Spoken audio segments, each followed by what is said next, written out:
estar más al tanto de cuáles eran los hospitales más cercanos en caso de piquete de serpiente, por ejemplo. Entonces ya tenía yo mi lista de números de emergencia según la montaña a la que fuera a ir, y ya sabía yo cuál iba a ser el hospital más cercano en caso de, ¿no? Ese tipo de cosas sí fue buena, te los agradezco. No, pues suena padrísimo, pero qué, o sea, sí de veras tienes que tener condición para estas cosas, o sea, no puedes andar ahí sacándote los mocos, o sea, yo cuando fui a la Malinche no pude caminar en 2 días de la subida y de la bajada, está cañón, o Espérate, el pico sea, de Orizaba. bueno, a mí no, sí, no, Sí, es lo que me han dicho, es lo que me han dicho. pero la verdad hice un poco de trampa, porque puedes subir como tenía yo los permisos y todo el acuerdo con la CONAM, a muchas de las montañas subí lo más alto posible con la camioneta. Hice un poco de trampa, lo admito, a las que se podía. Oye, y luego porque también algo que nos gusta hacer acá en Explain Me es justo como describir cómo se hace la investigación, ¿no? Porque pues luego vemos este título complicado en un artículo y no tenemos idea que está todo esto detrás de una persona subiendo 17 montañas. Vas, colectas en la montaña y luego bajas, me imagino, cargando muchísimas cosas y luego no tienes problema para subir todo eso al avión y llevártelo a Inglaterra. ¿Tenías problemas para estar Tenía, transportando vegetación? o sea, en realidad de cada árbol tomé como una cucharada de hojas, o sea, de verdad es muy poquito tejido lo que necesitaba. Iba seco en sílica gel y llevaba yo los permisos, entonces imprimí los permisos. Además, mi asesor de Inglaterra escribió una carta explicando que eso era material, pues, sin ningún valor comercial y completamente inocuo, y que iba a ser para investigación, iba en papel membrado de la universidad, y lo pusimos en la maleta junto con las muestras y la empaqué, pero paranoicamente dejé una copia, o sea, todo el material, dividí cada bolsita, la dividí y dejé una muestra en México por si algo pasaba, ¿no? Y la envié, y la verdad evité pasar por Estados Unidos, o sea, hicimos vuelo directo. Y también confieso que cuando llegué a la aduana en Inglaterra había dos puertas, una verde que decía nada que declarar y una roja que decía algo que declarar, y entonces me fui por la verde. Nadie preguntó nada y estuvo bien. Yo tenía todo en orden, ¿no? Que me preguntaban, pero mejor no me preguntaban. Pero sí, todo con esos permisos que hubo que tramitar tiempo antes y irme a parar a que me los dieran, ¿no? Luego de regreso, cuando me las traje, la aduana me vio con un montón de bolsitas con polvo blanco, que eso es la sílica gel, y entonces la señorita de la aduana me abrió. Yo muy tranquila, sílica gel, aquí están los permisos, voy a llamar a mi supervisor un momento. Ya pensaban que estabas traficando ahí coca o quién sabe qué Ahí, o qué, Alicia. sí, quién sabe que no vamos a entrar en detalle. Oye, entonces, bueno, o sea, llegaste a Inglaterra, a tu casita y luego te lanzaste a analizar el ADN, que bueno, supongo que te iba a preguntar cómo se hace eso porque yo no tengo idea, pero me imagino que eso es cuento para otro programa. Pero analizas el ADN y entonces, ¿qué sigue? ¿Qué empiezas a hacer tus anotaciones? ¿Qué descubriste y qué resultados obtuviste? Bueno, muy brevemente, lo que hacemos con el ADN es secuenciarlo, es decir, poder ver las letras que lo conforman, y podemos comparar esas letras entre los diferentes individuos. Y entonces hicimos una serie de análisis basados en que si unos individuos se parecen más entre sí, esperarías que estuvieran en el mismo lugar o que se estuvieran reproduciendo entre sí. Entonces lo que encontramos, que es lo que esperábamos, es que los individuos de cada montaña se parecen mucho entre sí y son bastante distintos a los de otras montañas, y entre más lejos está la montaña, más distintos son. Pero ojo, no nada más encontramos que entre más lejos esté la montaña y traza uno una línea recta sobre el mapa, sino entre más lejos esté la montaña, considerando la topografía y la distribución glacial de las especies. Es decir, la distribución presente es como, digamos, a 4.000 metros de altura. Y por lo que les conté hace rato, esperaríamos que en el periodo glacial estuvieran 1.000 metros más abajo. Con eso hicimos un como mapita en la superficie del país, y pudimos calcular las distancias efectivas, es decir, la distancia considerando no como una línea recta, sino considerando la distribución de la especie a 3.000 metros de altitud. Y vimos que las montañas que están topográficamente más unidas. Por ejemplo, piensen que la Jusco está relativamente topográficamente más cerca de la Iztaccíhuatl.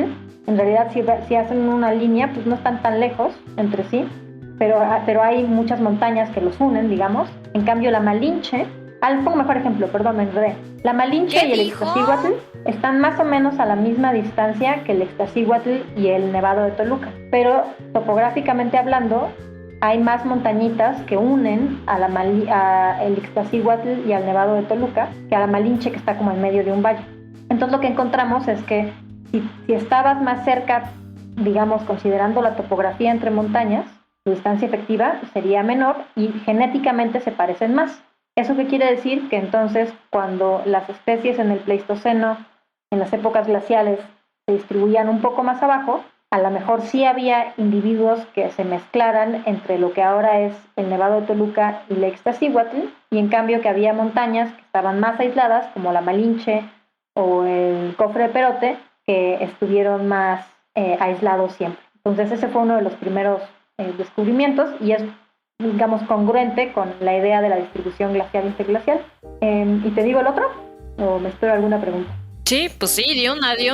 Y el otro es que si uno ve los datos genéticos, no voy a entrar en el detalle de cómo, pero podemos tener una idea de qué tan grandes eran las poblaciones o qué tan pequeñas eran a lo largo del tiempo. Podemos ver expansiones y contracciones o si el tamaño poblacional se mantuvo más o menos igual.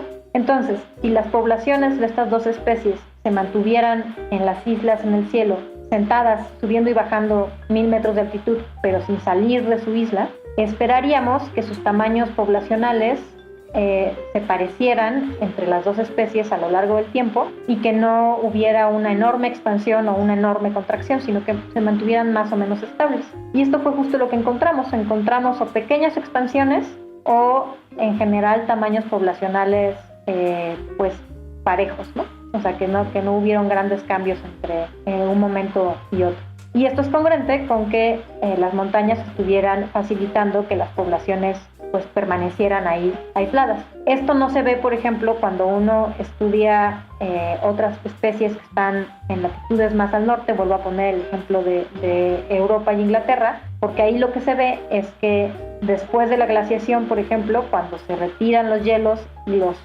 animales y plantas pueden migrar a recolonizar Europa de nuevo, incluida Inglaterra. Ahí se nota una expansión poblacional, ¿no? Y aquí nosotros encontramos estabilidad en cada una de estas poblaciones. O sea, si no, como dices, viendo los datos genéticos, si no verías que, o sea, pudo ser, como pasó en Inglaterra que cuentas, que en esa montaña se extinguió esa especie y que la colonizó, ¿no? Se recolonizó de una montaña. Exacto, ¿no? cercana.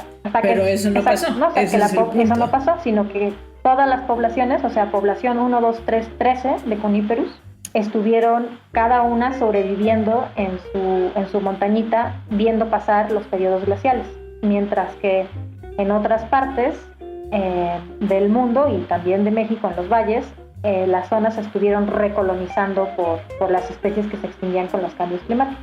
¿Y qué significa esto? Pues es súper congruente con esta hipótesis de por qué las montañas generan biodiversidad, porque entonces tienes estas poblaciones que están aisladas entre sí, sobreviviendo estos periodos y acumulando diversidad. Y esto lo vemos a nivel genético. Cuando tienes una población aislada, cada vez que ocurre una mutación, esa mutación se queda ahí, ¿no? No se lleva a las otras poblaciones. Y lo que encontramos también fue eso, que cada montaña tenía más variantes o alelos privados, es decir, que solo ocurrían en esa montaña, y que tenía más entre más aislada estuviera de las otras montañas, lo cual de nuevo es congruente con que pues ahí están esas poblaciones acumulando diversidad. Ahorita son una misma especie, pero dados suficientes periodos de tiempo, pues podrían volverse diferentes especies, como es lo que ha pasado con otras especies en estas propias montañas, ¿no? Por eso hay tantas especies que solo ocurren, por ejemplo, en una montaña o en otra. Ya, sí, eso te iba a preguntar, ¿qué tantas especies, bueno, no solamente de juníperos, pero hay mucho endemismo en especies tanto de animales, plantas, hongos, lo que sea, endémicas que sean solamente de una montaña? ¿Es De algo hecho, común de ver en sistemas montañosos? Es muy común, sobre todo cuando tienes estas montañas muy aisladas, ¿no? O sea, por ejemplo, como las de los volcanes de los que hemos estado hablando. Y de hecho, no me acuerdo ahorita del número de ceros, pero el pastizal alpino, que es donde dejan de crecer los árboles para arriba, ocupa algo así como el 0.00001% del territorio del país, ¿no? Entonces, si uno considera el tamaño que tiene, es muy poquito, o sea, de verdad es muy poquito pedazo de México, tiene el porcentaje de especies endémicas más altas, porque todas las especies que crecen arriba de esas montañas, en su enorme mayoría, solamente crecen ahí. Juniperus monticola es una especie endémica, o sea, solamente ocurre en estas montañas y no en otras. Pero hay plantas, por ejemplo, Nava nivicola, que crece en como 2 o 3 montañas nada más, ¿no? O sea, en el Iztaccíhuatl y en el Nevado de Toluca, creo, y así. Entonces, sí, okay. Es muy común que haya especies endémicas, ¿no? O sea, que solo ocurren ahí. Hasta hay un conejo, el famoso Zacatuche, sí, que solo ocurre en algunos de estos volcanes. Oye, Alicia, y bueno, ya rápidamente, porque ya estamos llegando a la etapa final de este súper episodio, y faltan nuestras preguntas, Trueno, pero ahorita me quedé pensando, ¿por qué elegiste México para tomar estas muestras? ¿Por qué no dijiste, no sé, me voy a ir digo, igual está muy obvia mi pregunta, pero me entró esa duda. ¿Por qué viniste a México a tomar esas muestras y no a otro lugar? Bueno, porque quería yo trabajar con mi país, o sea, creo que es muy obvio eso, pero quizás te voy a voltear la pregunta, ¿por qué escogí estas islas en el cielo y el pastizal alpino en específico? Y es porque, como les dije antes, las islas en el cielo son sistemas más simples de lo que creemos que puede estar pasando en las montañas en general. Mi primera idea era hacerlo con los grandes macizos montañosos, ¿no? O sea, comparar la Sierra Madre Occidental contra la Sierra Madre Oriental, contra la Sierra Madre del Sur, y entonces se estaba haciendo cada vez más complejo, más imposible de pensar en el trabajo de campo, había muchas variables, todo era muy difícil, y un día estaba yo escalando en un gimnasio de escalar que había ahí por Miguel Ángel de Quevedo, que no sé si existe todavía, y mientras iba yo subiendo, sí, tal cual dije, claro, es que entre más arriba, menos especies va a haber, a menos montañas tengo que ir, y va a ser un sistema más simple. Y entonces ahí fue cuando dije, ya, eureka, así es como tengo. Y entonces empecé a ver qué especies podía haber en eso. Y además, pues, o sea, de nuevo, yo subía la Malinche por lo menos una vez al año desde que tengo como 15 años, porque yo crecí en Puebla y subir la Malinche es algo que se tiene que hacer. Y cuando estaba allá arriba y volteaba yo a ver el pico del Popocatépetl saliendo entre las nubes, pues sí me preguntaba, ¿y los bosques de aquí habrán llegado hasta el Popocatépetl o no? O sea, habrán quedado aislados, ¿no? Y entonces pues ya de repente se juntaron las cosas y me di cuenta que tenía un muy bonito tema de estudio, se lo planteé a mi futuro asesor y lo demás es historia. Oye, Alicia, y antes de que pasemos a las preguntas trueno, que Paloma y yo nos tenemos que poner las pilas, ¿tienes como alguna anécdota que nos quieras compartir de mientras hacías esa investigación? ¿Qué pasó? ¿Pasó algo así como que, no sé, algo chistoso, algo que te marcara, alguna anécdota que nos quieras compartir así que pasó en la investigación? Que se te perdieron las muestras, que... Logré hacerlo todo muy bien, no se me perdieron las muestras, sobre todo no perdí las llaves de la camioneta, que era un pánico que sí tenía yo, o sea, permanentemente estaba yo checando mi bolsillo con segurito para ver que no hubiera perdido las llaves de la camioneta, porque pues decía yo, imagínate estar arriba del Tancítaro, a donde subimos con toda clase de historias de terror del crimen organizado y custodiados por la CONAM, que nos dijeron, nos vamos aquí a la 1 de la tarde, ya tenemos que estar fuera. Entonces yo nada más decía, Alicia, no pierdas las llaves, no pierdas las llaves, no pierdas las llaves. Entonces no las perdí, pero en otra investigación, ya regresando aquí a México, ya establecida como investigadora, sí perdí las llaves. O sí perdimos, fue trabajo de equipo. Entonces, sí, esa... Y la otra, la verdad, disfruté mucho a Miguel Ángel, ahorita que estoy acordando, era muy divertido llevarla a ayudar.